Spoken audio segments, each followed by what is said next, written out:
तो Indian peace keeping force को राजीव के समय में श्रीलंका में भेजना पड़ा। तमिल और श्रीलंका के बीच में जो पैक्ट हुआ उसकी कंप्लायंस के लिए, परंतु ऐसी परिस्थितियां बनी कि लिट्टे जो है वो इसके विरोध में आ गया और एक समय बाद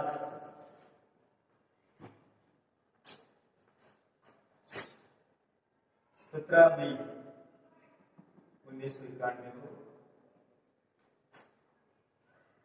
राजीव गांधी की हत्या लिट्टे द्वारा कर दी। 1989 में वीपी सिंह की सरकार बनी। इसके बाद चंद्रशेखर आए। ये बहुत कम समय की सरकारें थी। इस समय चंद्रशेखर के समय खाड़ी युद्ध हुआ और खाड़ी युद्ध में भारत ने अमेरिका को अपने यहां से और फ्यूल ले जाने के लिए उनके फाइटर जेट्स को उतरने की अनुमति दी। इससे ये अर्थ निकाला गया कि खाड़ी युद्ध में भारत का अमेरिका ने सपोर्ट किया, जबकि खाड़ी युद्ध आपको पता हो तो कुवैत और इराक का युद्ध था। कुवैत पे आप कब्जा करने की चाहत में इराक ने, सद्दाम हुसैन ने अटैक किया था कुवैत पे और उसी को अमेरिका कुवैत को बचाने के लिए इराक का सामना किया अमेरिका ने। इसके बाद पीवी नरसिम्हा राव की सरकार आती है।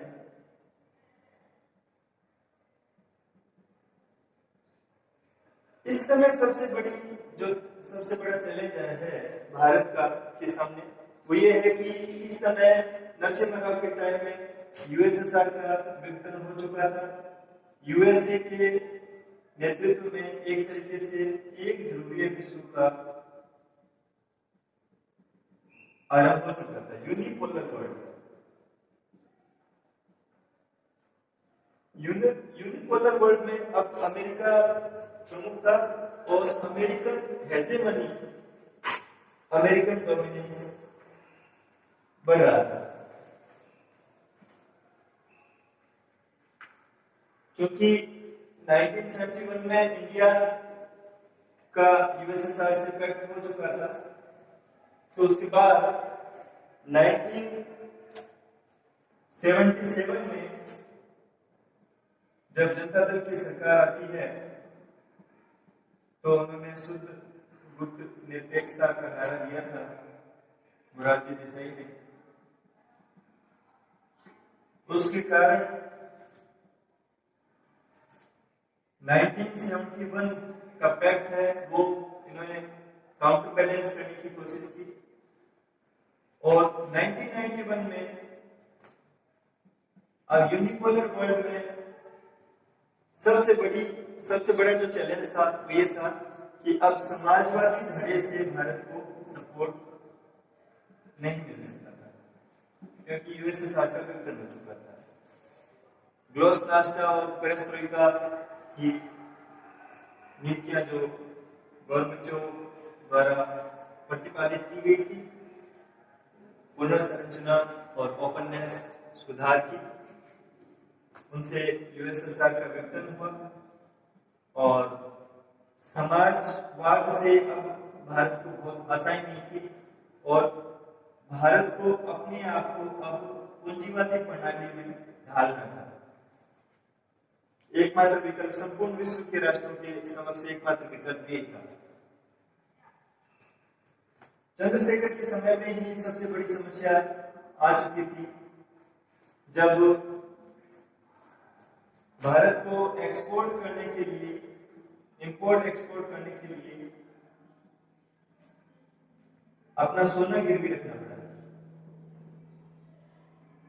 तो व्यापार के लिए भारत के पास अब राशि नहीं बची थी, डॉलर्स नहीं थे, तो भारत को अपना सोना गिरवी रखना पड़ा।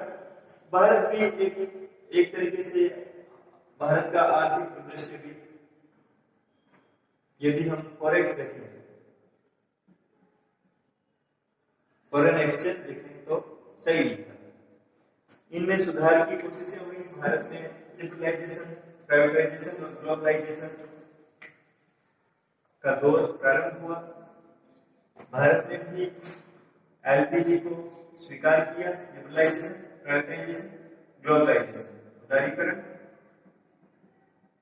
निजीकरण, प्राइवेटाइजेशन, वैश्वीकरण। भारत ने भी व्यापारिक शर्तों को उदार किया। 1995 में जब WTO की स्थापना हुई तो भारत भी उसका मेंबर बना। भारत में लिबरलाइजेशन दो स्टेजेस में, 91 में और 98 में, फेज फर्स्ट और फेज सेकंड में इसको एग्जीक्यूट करके भारतीय इकोनॉमी को लिबरल बनाने की कोशिश की गई। और जो रिजर्व लिस्ट थी, रिजर्व लिस्ट में यथासंभव 2-3 मेन चीजें थी, उनको छोड़ के और सबको एग्जेम्प्ट कर दिया, सबको खोल दिया गया। अब न्यूक्लियर सामग्री, रेलवे, माइंस, ऐसे महत्वपूर्ण जो विषय थे उनको छोड़ के, और भारत ने समस्त सेक्टर में समस्त सेक्टर जो है उनको प्राइवेट सेक्टर के लिए खोल दिया।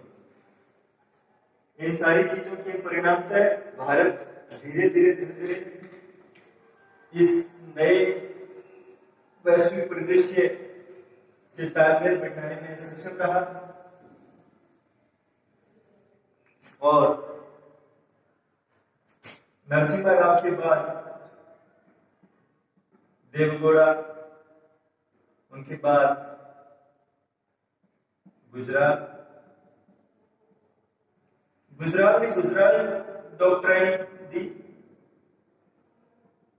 जिसका अर्थ था पड़ोसी राष्ट्रों के साथ अधिक मधुरता के संबंध। इसका अर्थ यही था कि भारत का आकार बहुत विशाल है और भारत के पड़ोसी राष्ट्रों का आकार बहुत छोटा है, और इस चीज के कारण भारत अपनी तरफ से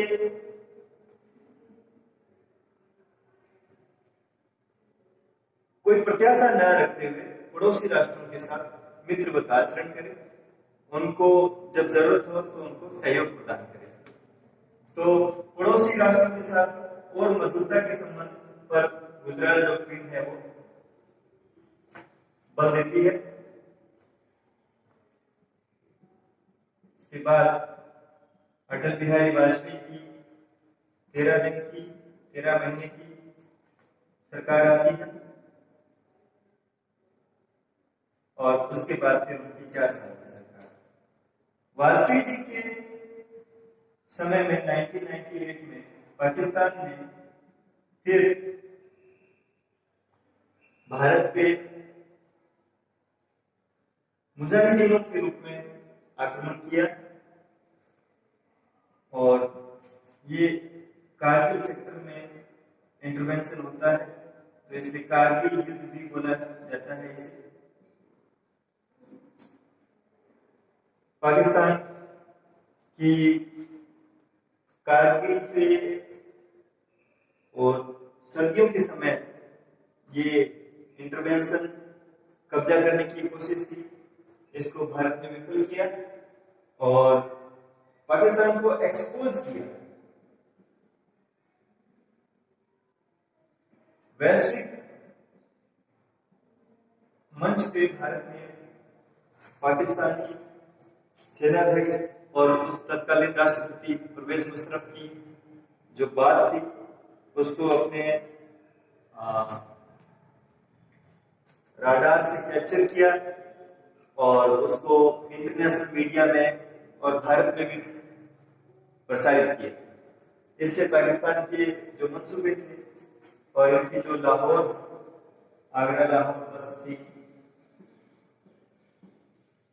उनको एक झटका लगा। पाकिस्तान के साथ संबंध सुधारने की भारत की जो कोशिश थी उस पर भी एक बड़ा आघात था। अटल बिहारी वाजपेयी के समय में एक और महत्वपूर्ण चीज है, वो है पोखरण सेकेंड। भारत में इस समय और अधिक शक्ति वाले और नव तकनीक वाले परमाणु बम का, हाइड्रोजन बम का परीक्षण किया, जो नरसिम्हा राव के टाइम में होना था, परंतु अमेरिकन सैटेलाइट्स की निगरानी के कारण उस समय भारत को अपने मिशन को अबॉर्ट करना पड़ा था। पोखरण सेकंड एग्जीक्यूट हुआ एपीजे अब्दुल कलाम आजाद के नेतृत्व में, और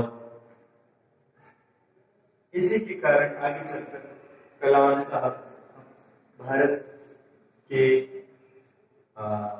राष्ट्रपति के रूप में उन्होंने भारत की सेवा की।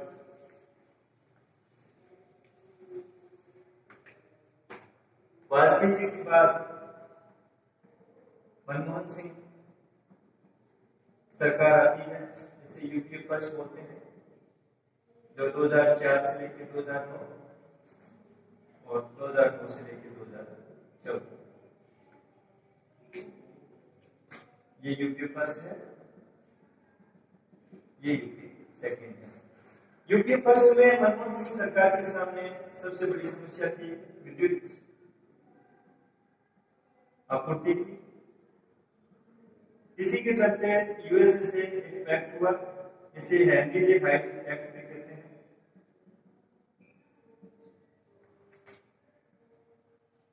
तो भारत अमेरिका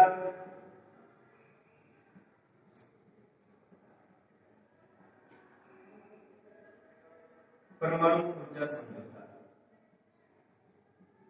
इसके द्वारा भारत जो अभी ब्लैक लिस्टेड था, न्यूक्लियर एनर्जी के रॉ मटेरियल जो था प्लूटोनियम, तो इनको अभी इंडिया इंपोर्ट नहीं कर सकता था। तो अमेरिका से संधि की गई और न्यूक्लियर माध्यम से विद्युत जनरेट करने की, इलेक्ट्रिसिटी जनरेट करने की के लिए अमेरिका से पैक्ट हुआ, और इसके कारण भारत का जो एनर्जी सेक्टर था वो मजबूत हो पाया। और अमेरिका से इस तरह की डील होना, ये भारत की विदेश नीति में एक बड़ा परिवर्तन था।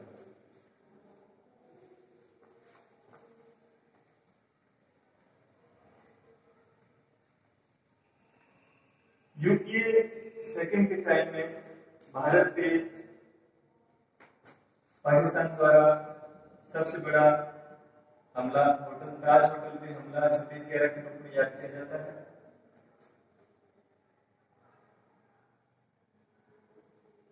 और भारत की संसद पर भी हमला करने की कोशिश की गई थी। तो इन सारी चीजों से उस समय पाकिस्तान के छद्म युद्ध या अप्रत्यक्ष युद्ध के द्वारा पाकिस्तान ने भारत को कमजोर करने की कोशिश की। इसी के कारण जो वाजपेयी जी ने पाकिस्तान को इंटरनेशनल लेवल पे एक्सपोज किया, वो मनमोहन सिंह की सरकार यूपीए सेकंड में भी चलता रहा। इसके बाद हम देखते हैं वर्तमान प्रधानमंत्री नरेंद्र मोदी की सरकार। इन्होंने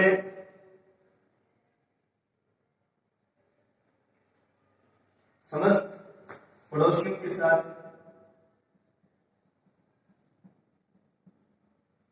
अच्छे व्यवहार